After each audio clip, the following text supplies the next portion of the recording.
गुरुदेव के चरणों में कोटि कोटि प्रणाम, गुरु शक्तियों के चरणों में कोटि कोटि प्रणाम।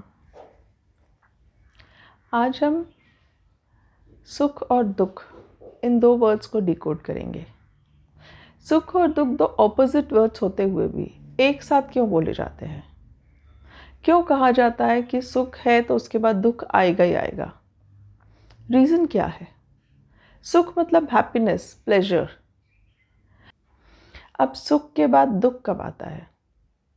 जब हमें पता ही नहीं कि हमें किस बात से खुश होना चाहिए, रियल हैप्पीनेस क्या है, रियल खुशी क्या है। अगर हम मटेरियलिस्टिक चीज़ों से खुश होते हैं तो वो हैप्पीनेस कभी भी परमानेंट नहीं होगा, वो टेम्पररी होगा। अगर हम एक बुक लेके लिस्ट बनाएं कि हम किन किन चीज़ों से खुश होते हैं, तो आप नोट करोगे कि जैसे उसमें हम लिख सकते हैं कि हमने कुछ अपने पसंद का खाया तो हम खुश होते हैं। कोई चीज़ मम्मी ने अच्छी बनाई खाने में, वो खा के हमें हैप्पीनेस, खुशी मिलती है। फिर अगर हम बाहर घूमने गए, बाहर खाने गए, शॉपिंग करने गए तो हमें खुशी मिलती है, वी फील हैप्पी। अगर हमें कोई गिफ्ट दे, अच्छा सा कोई सपोज बाहर गया, बाहर से आया, हमें याद करके गिफ्ट देता है, हमें बर्थडेज में गिफ्ट मिलते हैं, then we feel very very happy. और अगर कोई आपकी तारीफ़ करे तो आप हैप्पी फील करते हो कि अरे आप इतने अच्छे हो, तो आपको अच्छा लगता है कि आप अच्छे हो, ये सुन के भी आप हैप्पी हो जाते हो। या अगर आप किसी पोस्ट पे हो, सपोज़ आप मैनेजर हो, आप अच्छा खेलते हो, प्लेयर हो, आप अच्छा डांस करते हो, आप अच्छा गाते हो, तो वो भी आपको हैप्पीनेस देता है कि हाँ, हम अच्छा डांस करते हैं, हम खुश होते हैं, हम अच्छा गाते हैं, हम खुश होते हैं। अगर आप हाउसवाइफ हैं तो भी आप ये जैसे हम घर मैनेज करते हैं, बच्चों का ख्याल रखते हैं, तो वो भी आपको खुशी देती है। जब हम कुछ काम करते हैं कि हमने बच्चों को कितना अच्छा मैनेज किया, हम घर कितना अच्छा संभालते हैं, हमने खाना टाइम पे बनाया, हमने बच्चों का ख्याल रखा, तो ये सारी छोटी छोटी चीज़ें आपको खुशी देती हैं। तो आपको फील होता है कि this is only the real happiness. अगर हम इन चीज़ों को ध्यान से देखें और इनमें कुछ 2 लाइन्स और ऐड करें कि अगर हम घर में शांत बैठे हुए हैं, कोई नहीं, टीवी नहीं देख रहे हैं और कोई किसी से बात भी नहीं कर रहे हैं, फ़ोन पे भी नहीं, बस हम शांत रिलैक्स्ड बैठे हुए हैं, we are satisfied, we are happy. कोई एक शाम इमेजिन करो, आप बालकनी में बैठे हो, चाय का कप आपके हाथ में है और आप ऐसे ही बस, पेड़ पौधे हैं, गार्डन में कुछ बच्चे खेल रहे हैं, आप उनको देख रहे हो एंड यू आर हैप्पी। आप एक रिलैक्स सेटिस्फैक्शन फील करते हो एंड यू आर हैप्पी, आप खुश हो। आप कभी वॉकिंग के लिए जाते हो तो ऐसे ही चलते चलते रास्ते में आप किसी को देखते हो, शांत है एटमॉस्फेयर, आप बस आराम से चल रहे हो, बीच साइड जाते हैं, तो हम उन सबको देख के क्या होते हैं, खुश होते हैं। ये भी कुछ लाइनें उनमें ऐड करो। अब अगर हम एक एक सिचुएशन को डिकोड करें, पहली सिचुएशन थी जिसमें था कि अगर आपको कोई आपके मनपसंद का खाना दे, सपोज आपको कोई स्वीट, जैसे रसमलाई आपको बहुत पसंद है, आप किसी पार्टी में जाते हो और वहाँ पे स्वीट डिश रसमलाई है, आप खुश हो जाते हो। एक नेचुरल इंस्टिंक्ट है, उसको देखते ही आप खुश हो जाते हो, यू आर हैप्पी। अब आपने वो रसमलाई पेट भर के खा ली। अब आप घर आते हो, घर आते हो तो आपके जो पड़ोसी है उनके घर में कोई फंक्शन था, तो उन्होंने कहा कि हम आपके साथ ये शेयर करना चाहते हैं, तो एज अ रिज़ल्ट उन्होंने आपको स्वीट डिश ला के दिया। आपने खोल के देखा तो उसमें भी रसमलाई है। आप सोचते हो अरे इतनी सारी रसमलाई, ठीक है मैं फ्रिज में रखती हूँ, कल खा लूँगी। फिर आपके घर में कोई मिलने आता है, सेम वो भी रसमलाई लेके आते, तो इंस्टिंक्ट है, तो अच्छा तो लगता है, फिर आप सोचोगे इतनी सारी क्या करूँ, फाइन, ये भी आपने रख दी कि चलो किसी के साथ शेयर कर लूँगी। रात को आपके हस्बैंड आते हैं ऑफिस से और वो बोलते हैं कि तुम इतना घर में काम करती हो, दिन भर थक जाती हो, तो मैंने सोचा आज तुम्हारे लिए कुछ खास लेके जाता हूँ। और वो तुम्हारे सामने डब्बा पेश करते हैं कि तुम्हें रसमलाई बहुत पसंद है, तो मैं तुम्हें क्या दे रहा हूँ, आज तुम्हारे लिए मैं रसमलाई लेके आया हूँ। What will be your reaction? वाह, आप कितने अच्छे हो, मेरा कितना ख्याल रखते हो। ये रिएक्शन होगा कि अरे यार तुमको रसमलाई लानी थी और कुछ नहीं मिला, कल नहीं ला सकते थे, आज ही के दिन लानी थी। And the husband is confused क्यों? क्योंकि उसे पता है कि मेरी बीवी रसमलाई से खुश होती है, इसलिए वो रसमलाई लेके आए। But why you are not happy? आप खुश क्यों नहीं हो? आप खुश इसलिए नहीं हो क्योंकि ये जो चीज़ है ये मटेरियलिस्टिक चीज़ है। कोई भी मटेरियलिस्टिक चीज़ आपको खुशी दे नहीं सकती, परमानेंट खुशी नहीं दे सकती कि हमेशा ही आप इस चीज़ से खुश होंगे, ये नहीं है। एंड दैट इज़ वाई कहते हैं सुख के बाद दुख आता है अगर आपका गलत है सुख। सेकेंड केस ले लेते हैं कि जैसे हम शॉपिंग के लिए जाते हैं, हम घूमने जाते हैं, हम पार्टीज़ में जाते हैं। सपोज़ फंक्शन है घर में या कुछ है तो आपको रोज़ शॉपिंग के लिए जाना पड़ रहा है। एक दिन जाओगे शॉपिंग करने, मस्त शॉपिंग करके बाहर खा के मस्त आओगे, यू आर हैप्पी। दूसरे दिन जाओगे शॉपिंग करके बाहर खा के आ जाओगे। 3 दिन, 4 दिन, 5 दिन, you are very happy. But 10 दिन के बाद भी वही खुशी मिलेगी क्या? मिलनी चाहिए। अगर आप कहते हो कि shopping, eating out gives you happiness, then ये कांस्टेंट होना ही चाहिए। If it is real happiness, तो आपको अगर महीना भर भी बाहर खाना पड़े तो आपको खुशी होनी चाहिए, पर ऐसा होता नहीं है।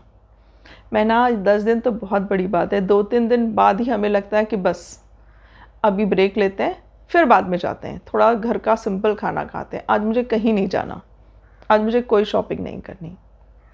So why again this? क्योंकि ये भी क्या है, आप आपकी हैप्पीनेस डिपेंड है किसी बाहर की चीज़ पे, कि अगर मैं घूमने जाऊँ तो मैं हैप्पी होती हूँ। Again this is a wrong criteria for happiness. उसके बाद नेक्स्ट क्या था हमारा, कि अगर कोई आपको गिफ्ट दे, तो आपका इमेजिन कर लीजिए बर्थडे है, किसी ने आपको पर्स ला के दी, आपको पर्सेस का शौक़ है, कलेक्शन आपको बहुत पसंद है, तो पर्स ला के दी, आप खुश हो गए। दूसरी फ्रेंड आई, उसने भी आपको पर्स ला के दी, आप खुश हो गए क्योंकि आपको पर्स पसंद है, अलग अलग टाइप की पर्स। तीसरी ने भी पर्स दी, नेक्स्ट ने भी पर्स दी, नेक्स्ट ने भी पर्स दी।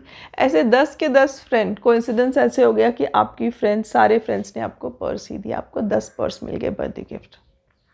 तो आपकी हैप्पीनेस 10 टाइम्स होगी कि 3 पर्स के बाद ही आपका जो खुशी है वो अरे यार क्यों दे रहे हो सब लोग पर्स? क्या रिएक्शन होगा? इमेजिन कीजिए सिचुएशन। 3-4 पर्स के बाद आपका वो जो खुशी है वो तो ख़त्म हो जाएगी। क्यों ख़त्म हो जाएगी? क्योंकि गिफ्ट मेक्स यू हैप्पी या पर्सेस मेक यू हैप्पी, ये भी रॉन्ग हैप्पीनेस है। क्योंकि पर्स भी या गिफ्ट भी क्या है, एक मटेरियलिस्टिक चीज़ है। तो अगर वो आपको गिफ्ट आपको खुशी दे रहा है तो हर गिफ्ट रिपीटेड हो या नया हो, आपको खुशी देना ही चाहिए। नेक्स्ट कंडीशन, जब हम कहते हैं कि हमारी कोई तारीफ़ करे कि अरे आप कितने अच्छे हो, तो हम खुश होते हैं। पर इस खुशी के बाद भी दुख आता है। कैसे? सपोज़ आपको लगता है कि आप बहुत अच्छे हो, तो आप खुश हो जाते हो, यस किसी ने तारीफ़ कर दी, यस। पर ये भी परमानेंट हैप्पीनेस नहीं है। क्यों?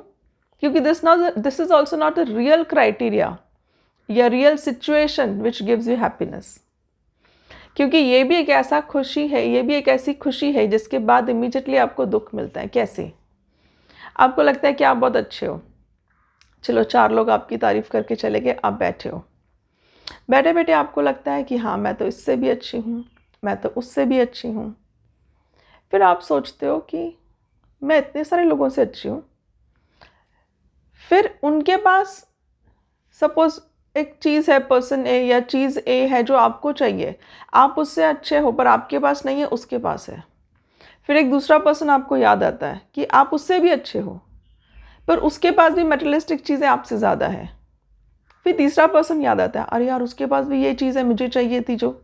फिर आपको लगता है कि मैं सबसे अच्छी हूँ, क्या फ़ायदा? इन सब लोगों के पास मेरे से ज़्यादा चीज़ें अवेलेबल हैं, मेरे से ज़्यादा फैसिलिटीज़ अवेलेबल हैं।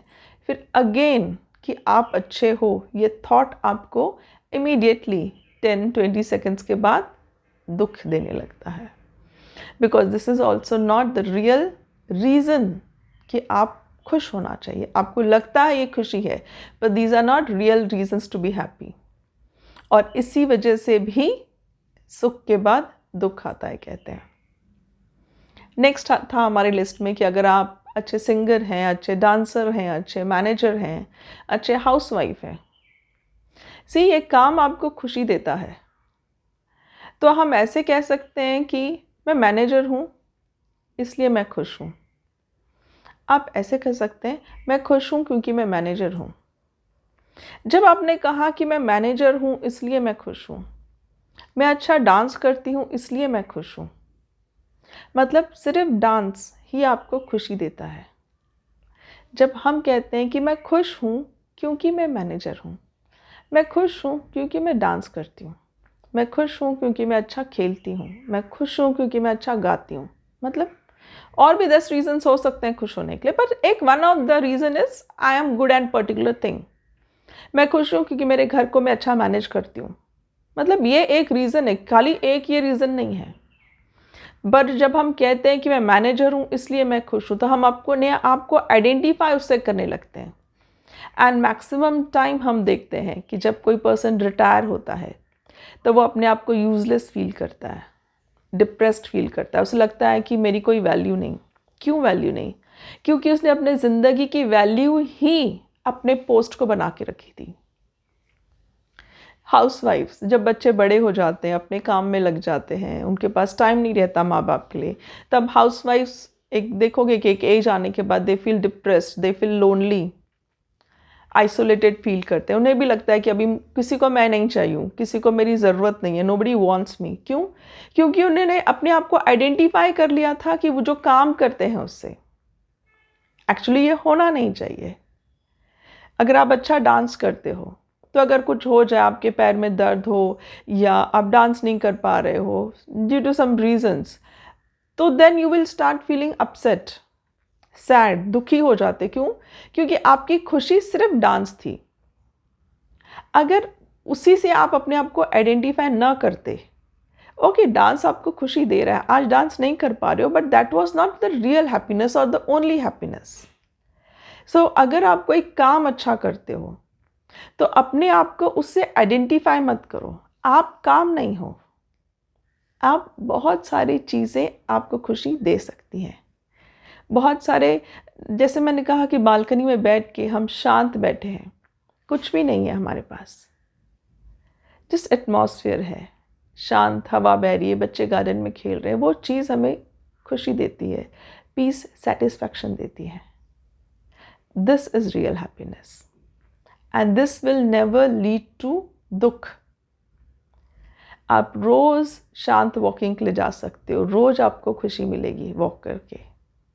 अगर आपको मंदिर जाना पसंद है, मंदिर जाने से आप शांत फील करते हो, आप रोज़ भी मंदिर जाओगे तो वही शांति आपको मिलेगी, वही सुख, पीस, प्लेजर, हैप्पीनेस आपको मिलेगा। अब हमने देख लिया कि क्या क्या रीज़न्स हैं खुश होने के और क्या क्या गलत रीज़न्स हैं खुश होने के। वैसे ही हमें ये भी नहीं पता कि हमें किस चीज़ का दुख मनाना चाहिए। हमने जो सारे दुख देखे ना कि हाँ, जैसे हम मैनेजर हैं, हम डांसर हैं, हम हाउसवाइफ हैं, कुछ खा लिया, कुछ घूमने गए, तो ज़्यादा किया तो एक्सेस से हमें दुख होता है। तो एक्चुअली हम इस दुख को भी डिकोड नहीं कर पाते हैं कभी-कभी। जैसे आपने देखा होगा कि आपके कोई रिलेटिव होंगे, कोई आस पड़ोस में, कभी माँ बाप, कभी दादा दादी, ये हमेशा कैसे होते हैं कि बहुत इमोशनल हो जाते हैं कभी कभी, कुछ पुरानी बातें याद करते हैं कि हमने ऐसे दिन गुजारे, हमें इतनी तकलीफ़ थी, हमें इतना दुख हुआ, मतलब वो इतना पास्ट में चले जाते हैं कि वो बताते वक्त या वो याद करते करते वो कभी कभी सच में भी रोने लगते हैं, जबकि इस बात को हो चुके हैं 20 साल, 15 साल, 25 साल, पर आज भी उस चीज़ को याद करते हुए वो रोते हैं। कुछ लोग समझदार होते हैं जो कभी कभी इन चीज़ों को याद करते हैं और फिर खुश हो जाते हैं कि कैसे हमने इसको ओवरकम किया, ये सही तरीका है। पर आपने ऐसे भी लोग देखे होंगे जो दुखी रह रहे कि इतनी उनको आदत हो जाती है कि उनके पास सब कुछ होते हुए भी वो सिर्फ सारा दिन किरकिर करते रहते हैं, किटकिट करते रहते हैं, कंप्लेंट्स करते रहते हैं, अरे ये नहीं अच्छा, वो नहीं अच्छा। I mean they go on finding reasons to be unhappy. दुखी होने के वो रीजंस ढूंढते रहते हैं, उनको हमेशा हर चीज़ से प्रॉब्लम होती रहती है। चाहे वो उनसे रिलेटेड हो, चाहे वो उनसे रिलेटेड ना हो। अगर हम देखें ध्यान से तो लाइफ में 80% of things will give you happiness and there is only 20% sadness. सुख और दुख का अगर हम रेशो लें तो 80% टाइम हम खुश होते हैं एंड ओनली 20% टाइम हम दुखी होते हैं। और ये 20% दुख भी वो होते हैं जो आपके प्रेजेंट में है। होता है कि हम लाइफ जी रहे हैं, कुछ बुरा इंसिडेंट आपके साथ हुआ या कुछ ऐसे हुआ कि आप दुखी हो गए, दैट इज़ रियल। ऐसा नहीं कि दुख है ही नहीं, बट बचे 80% हैप्पीनेस को हम दुख में कन्वर्ट ना करें, ये हमें सोचना है कि ये हम कैसे करेंगे। जैसे अगर हम लिस्ट बनाई हमने खुश रहने की, वैसे अगर हम दुखी रहने की लिस्ट बनाएं कि कौन सी चीज़ें हमें दुखी करती हैं। तो सपोज़ हमने ले लिया पहले कि हम पहले मैनेजर थे, आज हम नहीं, हम रिटायर हो गए, हमें दुख हो रहा है। तो अगर कोई आपसे कहे कि ठीक है 60 एज में रिटायर हो रहे हो आप और आपको दुखी हो रहे हो, आप अनवांटेड फील कर रहे हो, आपको लग रहा है आपकी कोई वैल्यू नहीं, तो ठीक है आपको खुश कर देते हैं, आप 20 साल और काम कीजिए। एट द एज ऑफ 75 80 भी आपको अगर काम करना पड़े, how would you feel? Happy? या अरे इतना ही बूढ़े हो गए फिर भी हमसे काम करवा रहे हैं, तब भी आपको प्रॉब्लम हो गई, तब भी आपको खुशी नहीं होगी। हाउसवाइफ्स को जैसे डिप्रेशन आ जाता है कि सब बच्चे चले गए हैं, मुझे किसी की मतलब मेरी किसी को ज़रूरत नहीं है, मैं किसके लिए काम करूं, दे फील अनवांटेड। अगर बुढ़ापे तक आपका बच्चा बोले कि नहीं मम्मा तू ही मुझे टिफ़िन बना, तू ही मेरे को सब, मुझे ही खिला, तू मेरे कपड़े भी तू ही आयरन करके दे, तो क्या आपको खुशी होगी? नहीं, आप बोलोगे इतने बड़े हो गए फिर भी तुम्हारा मैं सब करूं, अपनी बीवी से कराओ। तो अगर कंटिन्यूसली बुढ़ापे तक, जिन औरतों को बुढ़ापे तक काम करना पड़ता है, आप उनसे पूछिए क्या आप खुश हैं? इतने बुढ़ापे में भी आप काम कर रहे हो, आपको रिस्पॉन्सिबिलिटी से कभी फ्रीडम नहीं मिल रहा है। सो दोनों साइड वर्क नहीं होगा कि अगर आपको रिलैक्सेशन दे रहा है भगवान, कि ऐसी बनाई है दुनिया कि 10 साल 15 साल बाद जब हम बच्चों के लिए सब करते हैं, उसके बाद एक टाइम आता है कि आप फ्री हो, अभी आप अपने लिए सोचो। तो enjoy the moment, every moment of your life has something good, find that goodness. हर मोड़ ज़िंदगी का हम देखते हैं, बहुत सारे लोग रिटायरमेंट प्लान्स भी होते हैं उनके पास कि हम रिटायर होने के बाद क्या करेंगे, कैसे खुश करेंगे। वो सारी चीज़ें करो जो जॉब में रहते हुए आप नहीं कर सके। कभी हम बाहर घूमने जाते हैं, रोज़ बाहर घूमने जाते हैं, अपसेट हो जाते हैं, दुखी हो जाते हैं। ऐसे सोचो कि ये भी टेम्पररी है, ये भी चला जाएगा। तो अगर हम अवेयर रहें, हम अलर्ट रहें, तो हम ये रियलाइज़ करते हैं कि रियल हैप्पीनेस जो होता है वो इन सारी चीज़ों से नहीं होता, मटेरियलिस्टिक चीज़ों से नहीं होता। हम ध्यान दें तो हमें पता चलेगा कि परमात्मा ने हमें इतना कुछ दिया है, इतने सारे रीज़न्स है खुश होने के, कि हम वो बस 20% जो दुख है उन्हें लेकर बैठे रहते हैं कि हमें कितना दुख है लाइफ में। और यही रीज़न है कि योग, मेडिटेशन, इनको इतना इम्पोर्टेंस दिया होता है। इन्हें इतना इम्पोर्टेंस क्यों दिया जाता है? क्योंकि कंटिन्यूस मेडिटेशन से हम अवेयर रहते हैं, हम अलर्ट रहते हैं। आत्मज्ञान जिसे बोलते हैं, आत्म शांति, इनर पीस, हैप्पीनेस, सेटिस्फैक्शन, ये आपको मिलता है। जैसे हम सुबह मेडिटेशन करते हैं, सुबह आधा घंटा, शाम को आधा घंटा मेडिटेशन करके देखिए, आपको ये जो टेम्पररी दुख और सुख है ना, ये चीज़ें ट्रबल नहीं करेंगी। लोगों को लगता है कि मेडिटेशन करना मतलब सब छोड़ देना, छोटी छोटी चीज़ों पे खुश ना होना, संसार त्याग देना। मेडिटेशन मतलब ये नहीं है। मेडिटेशन मतलब जो टेम्पररी हैप्पीनेस है, उस हैप्पीनेस को ऐसे जीना कि आप अवेयर रहो कि ये रियल हैप्पीनेस नहीं है, ये टेम्पररी है। Real happiness is you get from inside. और जब कहते हैं ना कि जब आपका पेट भरा हो, पेट भर के आपने जब खाना खाया हो, तब आपके सामने वो कुछ भी टेस्टी से टेस्टी आपकी फेवरेट डिश भी ला के रख दे तो भी हम उसे पसंद नहीं करेंगे। हम कहेंगे ओके अभी पेट भरा है, कल खाएंगे। वैसे ही जब हम सुबह मेडिटेशन आधा घंटा करें तो हम लोग इतने रिलैक्स, पीस, शांत, सेटिस्फाइड हो जाते हैं। आत्मा शांति जिसको बोलते हैं वो मिल जाती है। तो उसके बाद दिन में अगर कुछ छोटा मोटा सुख या दुख होता भी है तो हम उससे अपने आप को आइडेंटिफाई नहीं करते। हमें नहीं लगता कि पार्टी में जाना मतलब खुशी, ना जा पाओ तो दुख। हमें ऐसा नहीं लगता कि मुझे ये चीज़ मिलनी चाहिए, अगर ना मिले तो मैं कितनी दुखी हूँ। हम उस चीज़ को ड्रैग ऑन नहीं करते। टेम्पररी, थोड़ी देर के लिए हमें खुशी या दुख हो सकता है पर परमानेंट वो हम पे असर नहीं करता। और इसी को कहते हैं कि meditation teachers you to be detached. Detached किससे? टेम्पररी चीज़ों से। रियल अटैचमेंट आपकी आत्मा से होगा तो आप खुश ही खुश रहोगे। तो जितना हम आत्मभाव से काम करेंगे, जितना हम आत्मभाव से हैप्पीनेस को एक्सपीरियंस करेंगे, वो हैप्पीनेस एवरलास्टिंग होगा। और जो सारे हैप्पीनेस, जो सारा सुख हमने शरीर भाव से फील किया है, वो सारा सुख हमेशा दुख में कन्वर्ट हो जाते हैं, वो एवरलास्टिंग नहीं होते हैं। और इसलिए कहा जाता है सुख के बाद दुख आता है। अगर हम ये रियलाइज़ करें कि हमारे दुखों का कारण ये है कि हमने गलत तरीके ढूंढे खुश रहने के, तो हम दुख अपनी ज़िंदगी से हमेशा अवॉइड कर सकते हैं। और यही होता है मेडिटेशन से। हमें लगता है कि हम मेडिटेशन क्यों करें, हम लोगों में मेडिटेशन नहीं करते हैं, हम तो भगवान को मानते हैं, हम तो मंदिर जाते हैं। Meditation is not something out of the way. Meditation करना मतलब एक कुछ अलग आप कर रहे हो, भगवान को नहीं मान रहे हो, ये नहीं है। मेडिटेशन करना मतलब भगवान ने हमें ये ज़िंदगी दी है, हमें आत्मनिर्भर बनना है। हम कब तक उसकी उंगली पकड़ के चलते रहेंगे? कब तक हर दुख के लिए उसे कंप्लेन करेंगे, हर खुशी के लिए उसे रिक्वेस्ट करेंगे? जैसे छोटा बच्चा होता है, एक एज होती है तब जब तक हम चाहते हैं कि बच्चा हम पे डिपेंड हो, हम उसे हाथ पकड़िए गार्डन ले जाए, हम उसे झूला झुलाएं और वापस ले आए। पर आफ्टर अ सर्टेन एज हम चाहते हैं कि वो सेल्फ डिपेंडेंट हो जाए, वो खुद पे डिपेंड करे। वैसे ही भगवान भी चाहते हैं कि एक ऐसी स्टेज आए कि अपनी खुशी, अपने दुखों की रिस्पॉन्सिबिलिटी हम खुद उठाएं और हम ये रियलाइज़ करें कि क्या रियल हैप्पीनेस है और किस तरह से हम अपने लाइफ से दुखों को एलिमिनेट करें।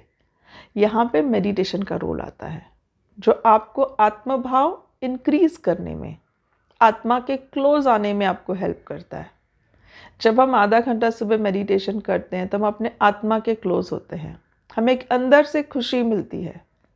And that happiness give you strength कि दिन भर के सारे प्रॉब्लम्स को फेस करने की। और यही भगवान चाहते हैं और यही हमारे एंशंट, अब देख लो हर ऋषि मुनि मेडिटेशन ध्यान करते थे और यही हमें अपने अंदर लाना है, अपने बच्चों को भी ये सिखाना है। तो आप ये मन से निकाल दीजिए कि मेडिटेशन मतलब हम लोग में तो मेडिटेशन नहीं करते, हम ये नहीं मानते, हम सिर्फ भगवान को मानते हैं। पर भगवान क्या चाहते हैं आप उसके बारे में सोचना शुरू कीजिए। और ये सारी बातें कहीं ना कहीं आप भी इसको बिलीव करते हो, खाली आप अवेयर नहीं हो इस चीज़ से। जैसे कि हम कहते हैं कि छोटे बच्चे भगवान का रूप होते हैं, छोटे बच्चे भगवान होते हैं। हम क्यों कहते हैं? क्योंकि छोटे बच्चे को खुश होने के लिए क्या चाहिए? जिसे वो प्यार करता है वो लोग उसके सामने रहे, वो खुश हो जाता है। आप छोटे बच्चे, बहुत छोटा बच्चा है, उसके साथ आप क्या खेलते हैं? एक होता है ना, जैसे हम सिंपल गेम खेलते हैं हर छोटे बच्चे के साथ, जैसे ऐसे हाथ रखते हैं, ऐसे करते हैं, ऐसे करते हैं, ऐसे करते हैं, उसमें भी बच्चा खुश हो जाता है। इतना हंसता है, इतना हंसता है कि कोई लिमिट ही नहीं हो। सो मच हैप्पीनेस ही is getting from that simple, no nothing. उसको ना पैसा चाहिए, ना कुछ चाहिए, ना खाने की चीज़ें चाहिए। मतलब छोटी छोटी चीज़ें ही उस बच्चे को खुश करती है, उसे वो खुशी देती है। और इसलिए कहा जाता है कि बच्चे भगवान होते हैं। हम क्यों नहीं हो सकते हैं? हम क्यों अपनी खुशी के लिए दूसरी चीज़ों पर डिपेंड करते हैं? कभी अपने आप को कंपेयर कीजिए, जो रास्ते पे वर्कर्स होते हैं, लेबर्स होते हैं, अगर हम 5 मिनट खड़े रह के उनको ऑब्जर्व करें, उनके चेहरे पे भी खुशी होती है। तो सोचिए कैसे खुश है वो, तो धूप में काम कर रहे हैं, मिट्टी में काम कर, उनके पास तो घर भी नहीं है, उनके पास तो 2 कपड़े होंगे बस। then how they are happy? They are also happy. क्योंकि हैप्पीनेस एक ऐसी चीज़ है जो ये डिपेंड ही नहीं करती कि आपके पास बंगलो है, कार है, फ्लैट है, क्या है। हैप्पीनेस डिपेंड करता है आप इंटरनल आपको कितना पीस, सेटिस्फैक्शन है। मटेरियलिस्टिक चीज़ें कभी भी रीज़न नहीं हो सकती आपको खुश रखने के लिए। आप सब जल्दी से जल्दी मेडिटेशन के इस पर्पस का समझो कि meditation results in inner peace, और आप सबको परमानेंट हैप्पीनेस, परमानेंट सेटिस्फैक्शन मिले, यही गुरु चरणों में प्रार्थना है। आप सबको स्वामी जी का खूब खूब आशीर्वाद। जय बाबा स्वामी।